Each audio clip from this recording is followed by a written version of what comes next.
Olá, caríssimos, sejam bem-vindos a mais um áudio da Liturgia da Palavra deste domingo, dia do batismo do Senhor, dia 12 de janeiro de 2020. O batismo de Jesus nos faz mergulhar no mistério da redenção, pois ele despojou-se de si mesmo, abaixou-se ao se fazer batizar por João Batista e ao lavar os pés dos discípulos antes do dia de sua crucificação e morte. Vamos fazer então o sinal da nossa fé. Pelo sinal da Santa Cruz, livrai-nos Deus nosso Senhor de todos os nossos inimigos. Em nome do Pai, do Filho e do Espírito Santo. Amém. A primeira leitura deste domingo está no livro do profeta Isaías, capítulo 1, versículos de 1 a 4 e de 6 a 7. Assim fala o Senhor: Eis o meu servo, eu o recebo, eis o meu eleito, nele se compraz minha alma. Pus meu espírito sobre ele, e ele promoverá o julgamento das nações. Ele não clama, nem levanta a voz, nem se faz ouvir pelas ruas. Não quebra uma cana rachada, nem apaga um pavio que ainda fumega. Mas promoverá o julgamento para obter a verdade. Não esmorecerá, nem se deixará abater, enquanto não estabelecer a justiça na terra. Os países distantes esperam seus ensinamentos. Eu, o Senhor, te chamei para a justiça e te tomei pela mão. Eu te formei e te constituí como centro da aliança do povo, luz das nações, para abrires os olhos dos cegos, tirares os cativos da prisão, livrares do cárcere os que vivem nas trevas. Palavra do Senhor. O salmo responsorial de hoje está no 28, com o refrão: que o Senhor abençoe com a paz o seu povo, que o Senhor abençoe com a paz o seu povo. Filhos de Deus, tributai ao Senhor, tributai-lhe a glória e o poder, dai-lhe a glória devida ao seu nome, adorai-o com santo ornamento. Que o Senhor abençoe com a paz o seu povo. Eis a voz do Senhor sobre as águas, sua voz sobre as águas imensas. Eis a voz do Senhor com poder, eis a voz do Senhor majestosa. Que o Senhor abençoe com a paz o seu povo. Sua voz no trovão reboando, no seu templo os fiéis brandam. Glória! É o Senhor que domina os dilúvios, o Senhor reinará para sempre. Que o Senhor abençoe com a paz o seu povo. Que o Senhor abençoe com a paz o seu povo.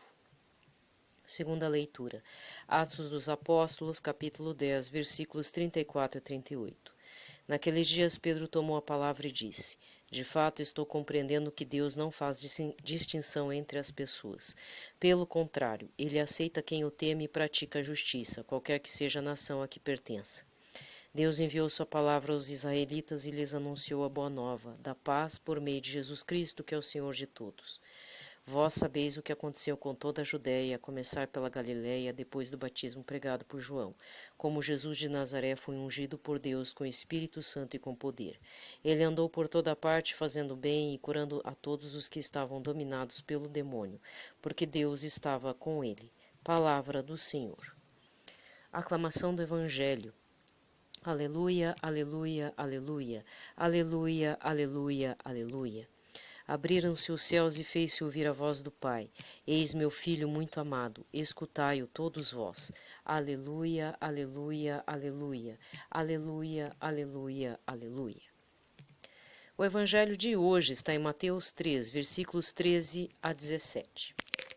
Naquele tempo Jesus veio da Galiléia para o Rio Jordão a fim de se encontrar com João Batista e ser batizado por ele. Mas João protestou dizendo: Eu preciso ser batizado por ti, e tu vens a mim?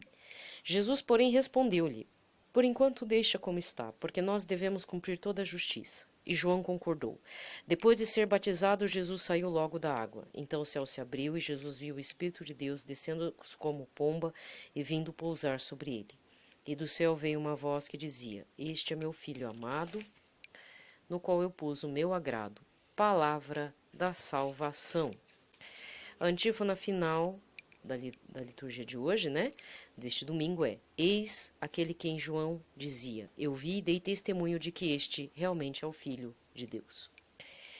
Caríssimo irmão e irmã, aqui termina a liturgia da palavra. A única observação, não é nem pitaco, a única observação deste domingo, bem no dia do batismo do Senhor, nesse dia 12, é que fazem 10 anos do falecimento da doutora Zilda Arns, a fundadora, a criadora, promovedora, podemos dizer assim, da pastoral da criança e posteriormente pastoral da pessoa idosa. A doutora Zilda Arntz é aqui da cidade de Curitiba, aqui da região do Paraná também. É, o filho dela, né, que é o herdeiro, digamos assim, do espólio, da memória, todo o trabalho da doutora Zilda Arntz, mantém um museu aqui para fazer realmente memória desta senhora, que hoje poderia estar com 86 anos, né, ela faleceu com 70 e poucos anos, e ela era a irmã do cardeal Arntz, que foi também bispo, se não me engano, de São Paulo, da região ali da cidade de São Paulo, que também teve um papel muito importante no caso do cardeal Arntz, com relação à ditadura brasileira na década de 60 e 70 e começo dos 80, denunciando o excesso de violência promovida pelo governo e os aparelhos políticos ideológicos, né, do governo militar, que reprimiam duramente com violência e promovendo até a morte mesmo, né, de pessoas contrárias ao regime da época. Inclusive o cardeal Arntz tem um material chamado Brasil Nunca Mais, né, ele e mais outras pessoas. Talvez eu receba críticas, né, por isso que eu não deixo os comentários assim abertos, porque é comunista, porque isso, porque aquilo. Veja bem, cada momento histórico requer uma luta, e é necessário entender que o cardeal Arntz se posicionou, né, contra a violência. E ele era o irmão mais velho desta família, né, da qual fazia parte Zilda Arntz. Mas vamos voltar a Zilda Arntz, a doutora. Ela era médica sanitarista e pediatra. Num tempo em que o governo não tinha políticas públicas de saneamento básico, ela ia nas periferias, literalmente periferias da cidade, via as condições precárias das crianças que morriam de fome, desnutrição, tinham diarreia, e com formas simples de combate à fome e desnutrição, ela fez com que muitas crianças sobrevivessem em lugares muito insalubres.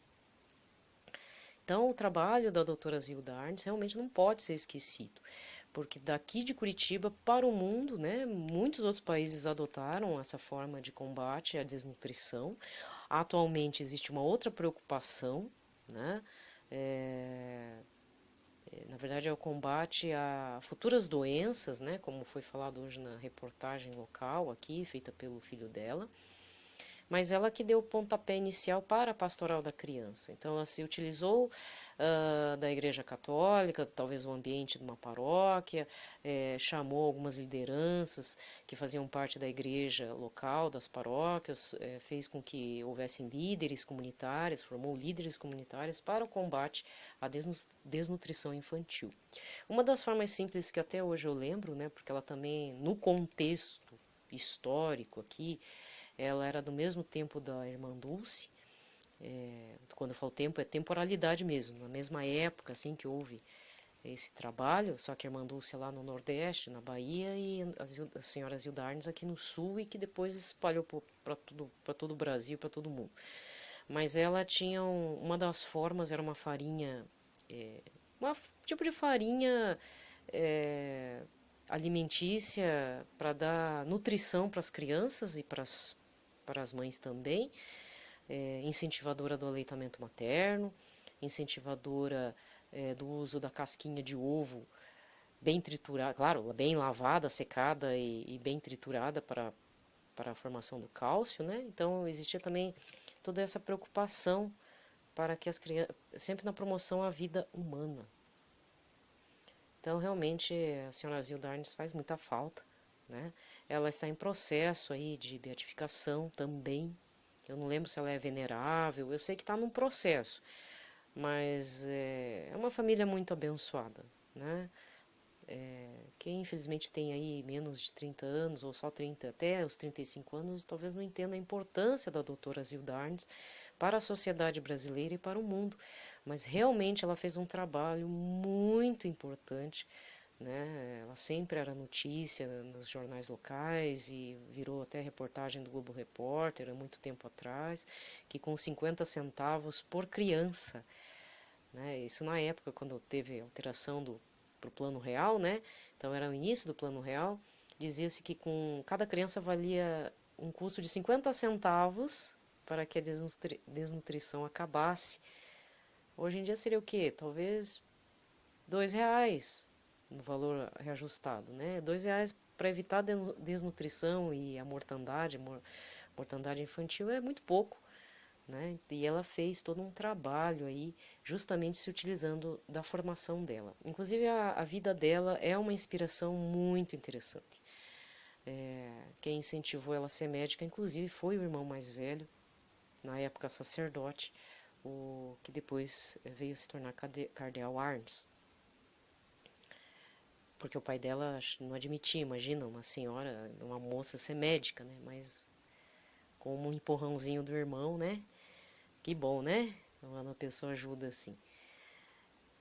Então, tanto se fala de empoderamento feminino, mas eu acredito que uma grande mulher como ela faz muita falta. Muita mesmo.